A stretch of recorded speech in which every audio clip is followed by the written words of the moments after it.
Picture this.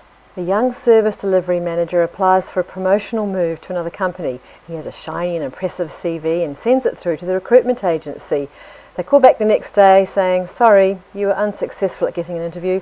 And SDM asks why, and the answer is, well, you might want to check out your Facebook profile. Or the woman who applies for several perfect jobs suited to her expertise and experience, only to be left in an interview black hole. When the agency says, well, your LinkedIn profile let you down, she's mystified.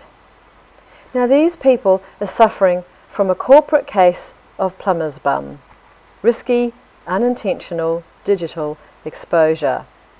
Now it doesn't have to be compromising photos from a drunken party here. Nowadays your personal brand is vulnerable to similar reputation-shattering influences as any company.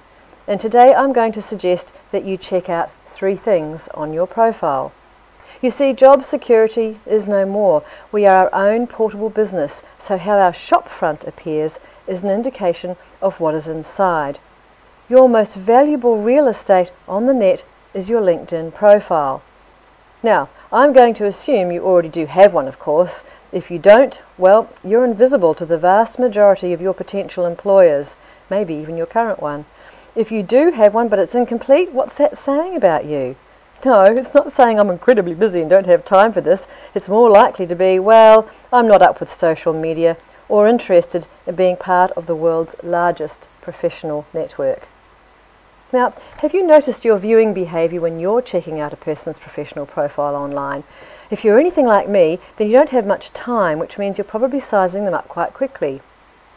Well, research tells us you look at 3 things: their picture, their name, and their company.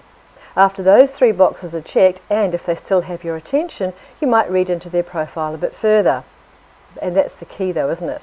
If they still have your attention.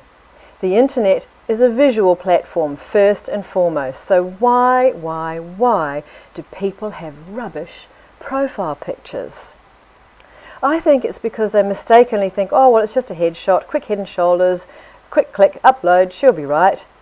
But what is a bad picture telling your audience? Yes, I'm serious about my role. Yes, I've invested countless dollars and hours in building up my skills and experience. Yes, I have lots of credibility in my industry. And yes, I can't be bothered to give you a professional business portrait that shows me on my A game. Go on, take me seriously and hire me. Yeah, right. Now, this doesn't mean you have to go and get an expensive, airbrushed and touched up studio photo. People want to see the real you, not a plastic version. Now you may think humans are shallow creatures for giving such importance to a superficial image. However, our brains are hardwired to respond to first impressions in order to survive. It is a reflex deep down in our limbic brain. We scan for and are 6 times more attentive to potential threats than rewards.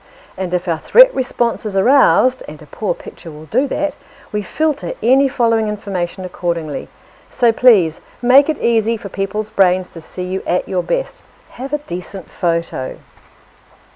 Now the second area we often mistakenly get into is to tout our wares just like a shop front. And just like everyone else, we expect people to work out what is unique and special about us. And no, it's not passion. Who isn't passionate about what they do? So my suggestion is to take the outside-in approach. Be your audience. We need to be much more sophisticated than just listing our skills and job roles and expecting people to wade through loads of information and translate that into what we can do to help them. By all means, have your credentials listed under experience, but use your summary section to describe the problems that you solve. And mistake number 3, imagine this. You're at a networking event and a professional approaches you extending their hand to introduce themselves, but you quickly turn your back on them and walk away. Now, does that sound crazy? And yet, millions of LinkedIn users do this when they ignore invitation requests from people they don't know. So, build your network by connecting with any reasonable invitation after checking out their profile first, of course, and strategically invite others to connect with you. Who you know is still as important as what you know. And we make judgments based on the number of connections people have on their profile. So aim for at least 250 and ideally that magic 500 plus number. Now, never click the auto connect button, by the way. Go into the person's profile and send a personal invitation. So, there's no doubt about it. People are checking you out 24/7. Give them an accurate business profile that shows you in your best light. Put your best foot forward online before you wait to do that in person, or you may just never get the chance. Now, your customers are also checking you out. Will they be impressed enough to entrust their business to you and your company, or will they see someone with a plumber's bum? If you action the 3 suggestions I've just covered, have a decent picture, tell a network how you problem solve and build your network, you'll stand out as a professional we would all trust.